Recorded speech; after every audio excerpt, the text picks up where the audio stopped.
मोहतरम इमरान कुरैशी साहब, हुजूर, any regret in life? Regret यही था कि सर, बल्कि दुख है कि मैं जब पैदा हुआ तो समझ ले सोने का चमचा जब कहते हैं बच्चे लेकर पैदा हुए। हमारी फैमिली बहुत माशाल्लाह वेल ऑफ थी और वालिद साहब का सब कुछ, घर, कोठी, गाड़ी, सब कुछ। तो मुझे पता नहीं था कि गरीबी होती क्या है। अच्छा। और मैं सोचता था सर कि लोग गरीब क्यों होते हैं। बच्चा था, मैं सोचता था कि गरीब क्यों होते लोग ना, यानी हमारे लिए तो सब कुछ अवेलेबल है, तो इनके लिए क्यों नहीं है। इस तरह एक बच्चा बड़ा हुआ हो और मैं माशाल्लाह बहुत 10 बहन भाइयों का, यानी कि मैं सबसे चहीता, सबसे छोटा हूँ। हाँ, तो बहुत ही लाडला और वालदैन का भी, ख़ास तौर पर वालदा का। तो मेरी वालदा साहिबा ने समझ लें एक मलकाओं वाली ज़िंदगी गुजारी। अच्छा। तो कुछ अरसे से पहले मतलब कि 20 साल पहले वक्त ने पलटी मारी बड़ी ज़बरदस्त। और हमारा रिवर्स लगा और बिल्कुल हम ज़मीन पे, यानी कि मैं बिल्कुल ऐसा हुआ कि सब कुछ ख़त्म हो गया ना। फाइनेंशियल कहना जैसे कहते हैं फुटपाथ पे जी, फुटपाथ पे आ गए। फाइनेंशियली सब ख़त्म हो गया, ना घर, ना कोठी, ना गाड़ी, ना कुछ ना। तो मुझे सिर्फ तकलीफ़ ये होती थी कि काश मेरे पास इस वक्त इतना कुछ होता कि मैं अपनी माँ को जो मलकाओं वाली लाइफ गुजार के वो आई हैं और वो मैं दोबारा दे सकता। तो मैं इस कदर स्ट्रगल में था कि मैं बस उस रिग्रेट में अपने आप को कोसता था कि यार इस औरत ने मुझे शहजादों की तरह पाला है कि मेरे मुंह से बात बाद में निकलती थी और पूरी वो पहले हो जाया करती थी। और इस कदर प्यार से पाला कि मैं, सबकी माएँ पालती हैं, लेकिन मैं क्योंकि सबसे लाडला था तो वो सबसे ज़्यादा प्यार मैंने बटोरा और तकलीफ भी मुझे सबसे ज़्यादा हुई। और अगर अल्लाह ने किसी खानवादे को दिया हो तो फिर और ज़्यादा। हाँ, बिल्कुल ऐसे ही। तो मैं सिर्फ देखता था कि मुझे अपने लिए तो मर्द था, गुजारा कर लिया, लेकिन मैं उनको देखता था कि इन्होंने जिस लेवल की लाइफ गुजारी, और उसके बाद ये था कि हम सिर्फ ये सोचते थे बाज़ मरतबा के खाने का क्या करें ना, किस तरह किया जाए। तो इस लेवल पे कि कहीं जाना है सर, जो मीडियोकर्स होते हैं ना उनके लिए बड़ा मुश्किल लाइफ होती है, क्योंकि हमने सारा रख रखाव भी रखना होता है, शादियों में भी जाना है यार, यकीन करें कि ये क्योंकि मिलने जुलने, हल्का अहबाब और वो जो जिस भी उसमें मूव कर रहे होते हैं वो तो वही होती है। बिल्कुल ऐसा। और जो कर सकते थे ना, जो वालदा को जिन्होंने वो दौर देखा तो उसके बावजूद भी किसी ने सरपरस्ती उस तरह नहीं की जैसी की जा सकती थी। तो आज मैं सोचता हूँ कि आज वालदा नहीं है, और आज मैं सोचता हूँ कि आज अल्लाह ने थोड़ी सी जो कुशाइश की है, तो सिर्फ एक ये रिग्रेट है कि जिस तरह ये कह रही हैं कि काश कोई ऐसा वक्त आ जाए, कोई ऐसा मौजज़ा हो जाए कि मेरी माँ वापस आ जाए और मैं कुछ कर सकूं। तो सेम यही फीलिंग्स हैं कि मैं कितना ही बड़ा आर्टिस्ट बन जाऊं, कुछ भी बन जाऊं, कितना ही बड़ा इंसान बन जाऊं, जब घर आता हूं ना सर, तो सर पे हाथ फेरने वाला कोई नहीं होता, आपको गले से लगा के प्यार करने वाला कोई नहीं होता। आपके दुख दर्द में सब शेयर करते हैं, लेकिन जो माँ का हाथ सर में फिरता है ना सर, वो सारे गम भुला देता है। बेशक। अब जो है वो बस उसको मिस करता हूँ।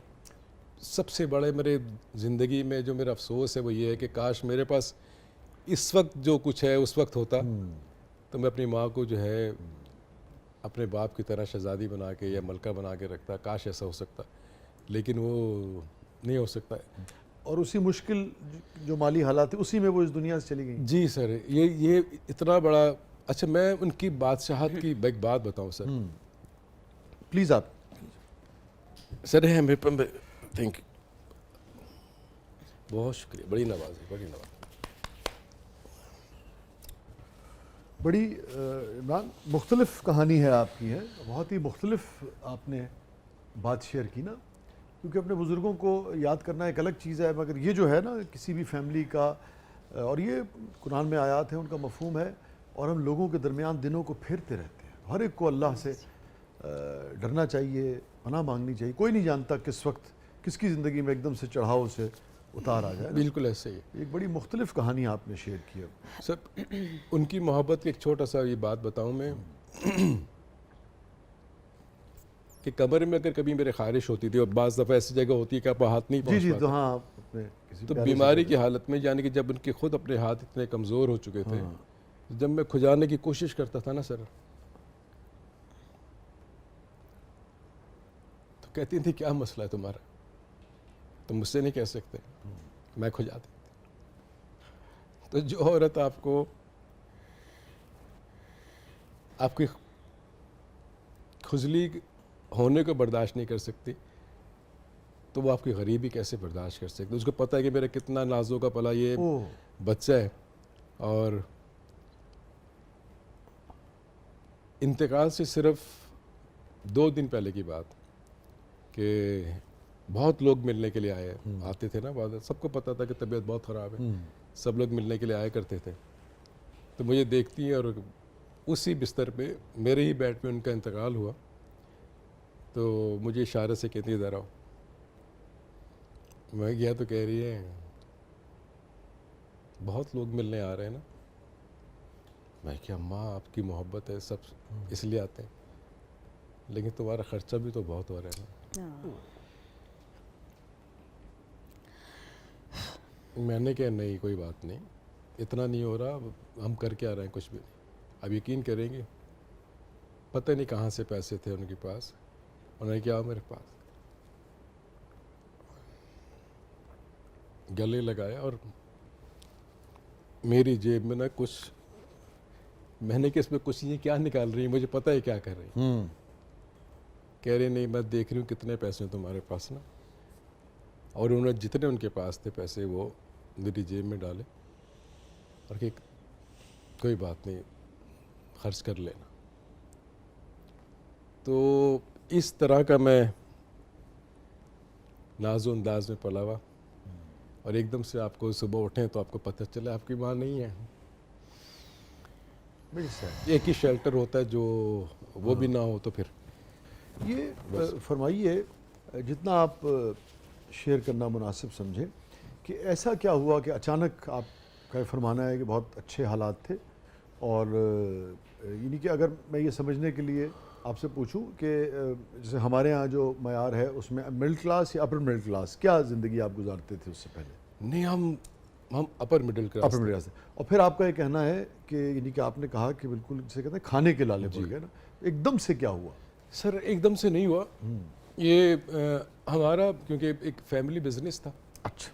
मेरे वाले साहब फैमिली ओरिएंटेड पूरा एक सिस्टम था उसमें, मैंने वही देखा, इसलिए मैं सोचता था लोग गरीब कैसे होते हैं ना, कि हमारे पास दुकानें भी, कारोबार भी, सुबह शाम कारोबार हो रहा है, तो हमें तो पता ही नहीं था गरीबी क्या होती है।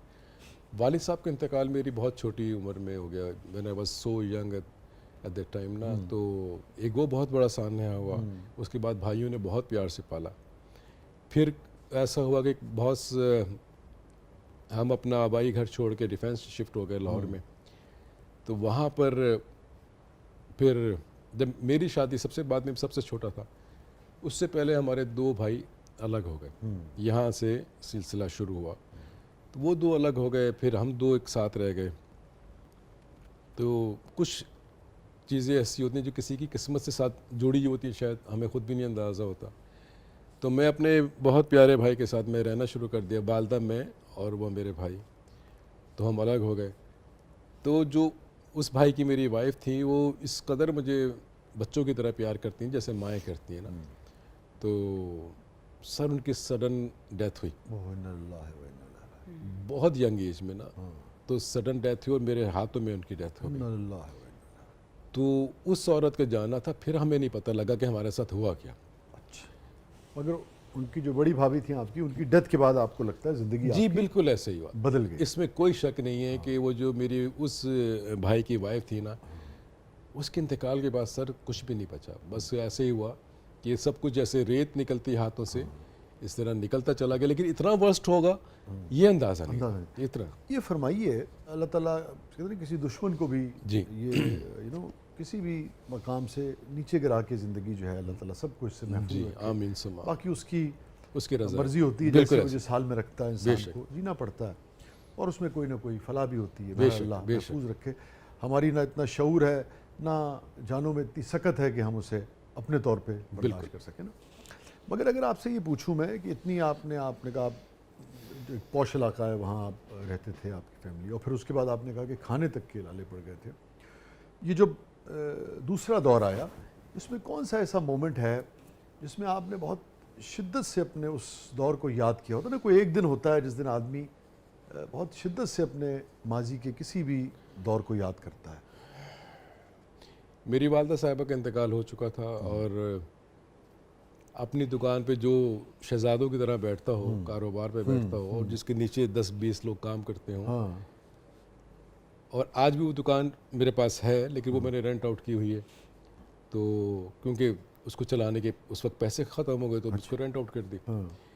आप यकीन कीजिए, मैंने अपनी दुकान पे नौकरी करी, अरे उसी दुकान पे जो मेरी अपनी मलकियत है, हाँ। जिसको मैंने रेंट आउट किया, उसने मुझे अपनी दुकान पे नौकर रख लिया।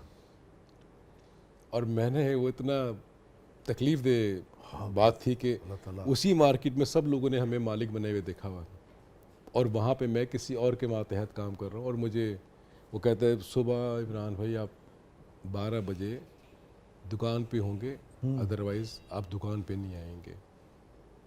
मुझे किसी ने कहा कि एक एमओ कॉलेज पे एक जेंट्स गारमेंट्स की दुकान है, आप ईद तो गुजारो ना।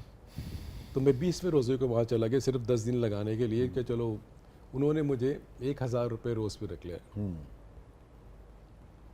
शुरू में जब मैं गया हूँ तो उसने कहा, सर वो एक लड़का आया, उसने कि कपड़ा दिया कि सर ये शीशे साफ़ कर लें। मैंने कि मैं यहाँ शीशे साफ़ करने नहीं आया, मैं तो सेल्समैन हूँ। नहीं, शीशे तो साफ़ करने पड़ेंगे, ये काउंटर्स हैं ये भी साफ़ करने पड़ेंगे। सर उस दिन मैं बड़ा रोया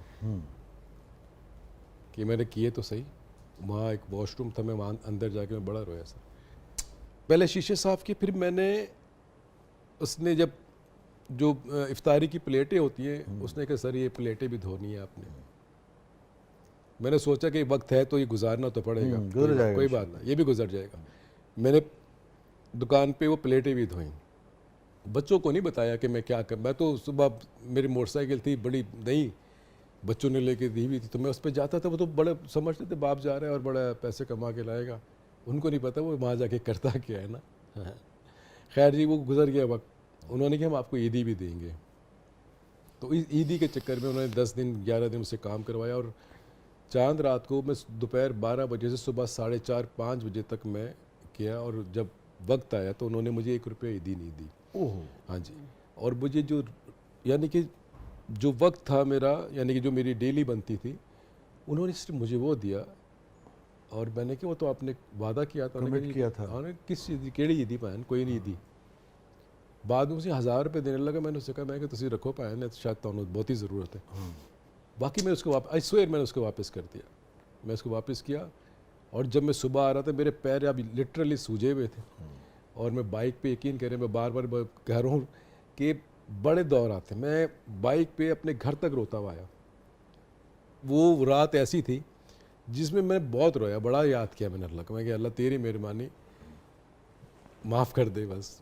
और टर्निंग पॉइंट क्या बना यहाँ वापस आने का ना, क्योंकि मैं 20 साल पहले काम कर चुका था, तो मेरा बिल्कुल कोई इरादा नहीं था। और मैं मैं स्टार बन के मैंने छोड़ा था। 2000 में मैं उस दौर से गुजरा हूँ कि जब लोग मुझसे रोक के ना मुझे ऑटोग्राफ लिया करते थे, और जवानी भी थी, खूबसूरती जो भी। यासीन मलिक साहब वगैरह सब हयात जी थे, जी जी काम जी, कर जब रहे बिल्कुल ऐसा ही है। तो मैं कराची से सीरियल जो मैंने काजिम पाशा साहब के साथ किया, उसके बाद मैं स्टार बन गया। लेकिन वो अपने प्रॉब्लम की वजह से, फैमिली प्रॉब्लम्स की वजह से मैं नहीं थे। और कंटिन्यू। ये जो दुनियावी आपका जवाल आया, ये सब उसके बाद उसके बाद आया सर, मैं हीरो बनने के बाद ये सब कुछ देखा। आया? उसके बाद आप किसी दुकान पे काम कर जी, रहे मैं थे और ये सारा- अपनी शॉप पे आके काम किया। फिर वो जो आपने बताया डिज़ास्टर हुआ, फिर वो अपनी शॉप पे काम करना शुरू कर दिया। तो खैर फिर वो ईद का दिन था, तो अच्छा जब मैं सुबह आया तो मैं सोच रहा हूँ मेरे पास 1000 रुपये और 3 दिन ईद के गुजारने। और कि बच्चे अब बच्चे भी, मैं सोच रहा हूँ अगर कोई मेरी बहनें आ गई, कुछ आ गए, तो मैं क्या करूँगा ना, मेरी इज्जत क्या रह गई। सर वो किस तरह गुजारे अल्लाह ने, बस हो गया। तो उस दिन मुझे में एक शेर याद आ गया। जी सर प्लीज़। वो शायद आप अपनी कैफियत से, आपकी कैफियत से वो रेजोनेट करता है। हम अपने बच्चों से कैसे कहें कि ये गुड़िया, हम अपने बच्चों से कैसे कहें कि ये गुड़िया, हमारे बस में जो होती तो हम दिला देते। वाह वाह होता है ना कि बच्चे आपको मोहब्बत भरी और उस नज़रों से देखते हैं, तो छोटी छोटी ख्वाहिशें बिल्कुल होती हैं। ऐसे ही। और अगर आपकी जेब में सिक्के ना हो उन ख्वाहिशों को पूरा करने की, तो बड़ी तोड़फोड़ होती है। सर वो रिश्ते ऐसे गिरे कि जेब फट जाए तो सिक्के इतनी जल्दी नहीं गिरते जैसे रिश्ते गिरे ना उस गरीबी में, कि मैं आपको क्या बताऊं, कोई रिश्ता नहीं रहा सर। क्योंकि सबको पता था गरीब हो गए, और अपने जो एक हमारे, मैं बताऊं कितनी पेनफुल बात थी कि हमारे बहुत करीबी एक खातून आई,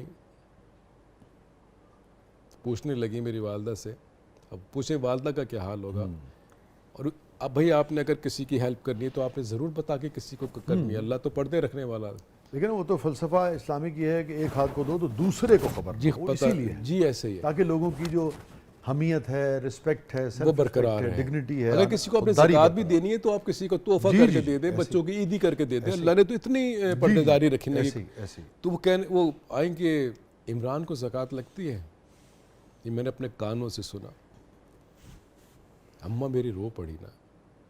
तो 50,000 रुपये दे रहे थे उस वक्त में ना, तो सोचे कितने अमीर होंगे कि इमरान को ज़कात लगती है। अम्मी ने कहा पता नहीं मुझे, माँ को पता था, माँ अम्मी ने कहा नहीं मुझे नहीं पता, और मैं खड़ा हुआ सुन रहा था। तो ये बेइज्जतियाँ, ये गिरावटें की फेस, मैं सिर्फ जो पब्लिक को बताना चाह रहा हूँ कि वो कुछ अगर वो सीख सकें।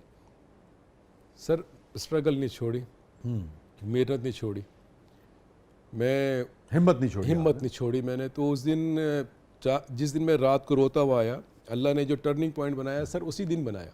लेकिन उस रात जो आपने खुदा के हुजूर दुआ की, क्या खबर वही वो रात हो जिसमें सर वो सुबह जब ज़िंदगी बदल जाने मैं का आपकी फैसला हो गया हो? जी सर, वो मैं बैठा हुआ तो मैं अपना मोबाइल स्क्रॉल कर रहा, तो मुझे फैसल कुरैशी साहब, आर्टिस्ट मेरे बहुत पुराने, मंझधार में आपने यासिन मलिक साहब का प्ले था, तो उसमें वो मेरे सौतेले बेटे भाई बने हुए थे। तो उसका ना पता नहीं कहाँ से नंबर निकल आया ना, तो मैंने उसको ईद वाले दिन कॉल की, उसने उठा ली, और 20-25 साल मेरी उनसे बात नहीं हुई थी। तो मैंने उसको कहा, तो अफशा कुरैशी साहिबा मेरी बहुत प्यार करने वाली जी वालदा जो है माशाल्लाह, तो अभी मैंने उनके साथ सीरियल किया कराची में, विसाले इश्क, तो वहाँ उनसे मुलाकात हुई। तो मैंने कुरैशी साहब क्या हाल है, तो कह रहे जी आप कौन? मैंने मैं इमरान कुरैशी बोल रहा हूँ। तो कह रहा यार नाम तो सुना हुआ है, कुछ और बता। मैंने उसको तारुफ किया, कराया, तो उनको समझ में आ पहचान गया। कहने लगे क्या कर रहे हो? उसने कहा क्या कर रहा है? उसे मेरे तू तो कार सी बात है कि क्या कर रहा है? ये मेरे मुंह से ना वैसे निकल गया। मैंने कहा कुछ भी नहीं कर रहा, मैं सोच रहा हूँ कि दोबारा आ जाऊँ। तो कह रहे आ जा। अबे मैंने कहा भाई आप लोग बड़े आदमी हो गए, आप पहचानोगे भी नहीं। कहते नहीं नहीं कराची आ, मिलते हैं। तो मैंने कहा चलो ठीक है, मैं अगर आया तो मिलते हैं। उसने कहा नंबर यही है, जब भी आए तो मुझसे मुलाकात कर लेना। आप फिर कराची गए? जी फिर मैं कराची गया। अच्छा। और कराची में जब मैं गया सर, दो के मेरे पास बहुत सारे रिश्तेदार वहाँ पर हैं, लेकिन पहले तो समझे वैसे मिलने के लिए आया, तो मैं 2-4-7 दिन मैंने गुजार लिए। लेकिन जब उनको पता लगा कि ये काम करने के लिए आया, तो एक आवाज़ मेरी बीवी के तक आई कि अगर ये कराची ये काम करने के लिए आए तो उनसे कहना हमारे यहाँ ना आए, हमारे यहाँ ना आए। और वो हर जगह से फिर ये आवाज़ें आनी शुरू हो गई कि अगर शो बिज़नेस में काम करना है तो फिर हमारे दरवाजे बंद हैं। तो उसके बाद सर ये हुआ कि जितना मुझे मना करते चले गए ना, मैंने सोचा मेरे कि नहीं अब तो फिर ये इंशाल्लाह करके दिखाना है। तो और फिर ये है कि आपको दोबारा कामयाबी जो दोबारा, तो वहाँ से सर मैंने करता गया। तो अल्लाह का शुक्र एहसान है मेरे मालिक, अल्लाह ने रास्ते खोलने शुरू करे। इस दोबारा कामयाबी के सफ़र में कौन सी एक चीज़ आपने हमेशा अपने आप को समझाने की कोशिश की कि इमरान ए ना करें, नहीं तो खुदा न खास्ता दोबारा वही वक्त आ सकता है? सर मैंने ही सोचा कि किसी पे भरोसा ना करें। मैं आपको सही बता रहा हूँ, आपने जो करना है खुद ही करना है, किसी पे डिपेंडेंट नहीं होना। इसे मैं अक्सर कहता हूँ कि हमारे दोस्त जब गुफ्तगू करते हैं तो बुनियादी तौर पे अपनी आप बीती शेयर कर रहे होते हैं। तो जैसे हम कोई अच्छी बायोग्राफी पढ़ते हैं किसी भी शख्स की, किसी भी इंसान की, हर इंसान की एक कहानी है, हर इंसान की एक जर्नी है। हर इंसान के पास आप बैठें, उससे बात करें, उसके पास बहुत कुछ है अगर आप गौर से सुने, जिससे आप सीख सकते हैं और अपनी ज़िंदगियों को बदल सकते हैं, उसकी नाकामी से भी, उसकी कामयाबी से। सो आप लोगों का शुक्रिया कि आप लोग थोड़ी सी दिल खोल के बात करते हैं। जी प्लीज। अब वो जिन लोगों से यानी कि जिन्होंने मुझे छोड़ा, यानी कि जो हर बंदे को बुरे वक्त में लोग छोड़ जाते हैं, तो उसके लिए कुछ मैंने कहा था। हाँ सुनाइए ना। उसका अनुमान है कि अब तू मेरा इंतजार कर। वो चपकलिश, वो नाराजगियाँ, वो खामा खां की उदासियाँ, वो चपकलिश, वो नाराजगियाँ, वो खामा खां की उदासियाँ, इन मुस्कुराते चेहरों में वो उदासियाँ तू तलाश कर वाह, कि अब तू मेरा इंतजार कर। हाय हाय हाय हाय हाय। इन्हें भी बहुत पसंद आया। Thank you so much any साहबा, आपने वक्त निकाला, आप तशरीफ़ लाई, बहुत बहुत शुक्रिया। बहुत शुक्रिया। Thank you so much Imran साहब, आपने वक्त निकाला, आप तशरीफ़ लाए, बहुत बहुत शुक्रिया। सर बहुत शुक्रिया, बहुत ही अच्छा लगा आप लोगों के साथ, आपके साथ बैठ के स्पेशली। और नाज़रीन, मुझे इमरान साहब ने जो नज़्म सुनाई, जो सारा इनकी जर्नी रही, और मुझे उस पर बात होता है किसी वक्त आपकी ज़िंदगी से लोग बहुत सारी वजूहात के बायस गुरेज कर रहे होते हैं ना। इकबाल का एक शेर मुझे आखिर में याद आ गया, उसी पर प्रोग्राम का अख्ताम करते हैं। आए उस शाख गए वादे फरदा लेकर, वाह, आए उस शाख गए वादे फरदा लेकर, अब उन्हें ढूंढ चरागे रुख ज़ेबा लेकर। वाह वाह, वाह। तो कभी कभी चले जाने वाले लौट के नहीं आया करते, तो जब वो हों उनकी कदर करें।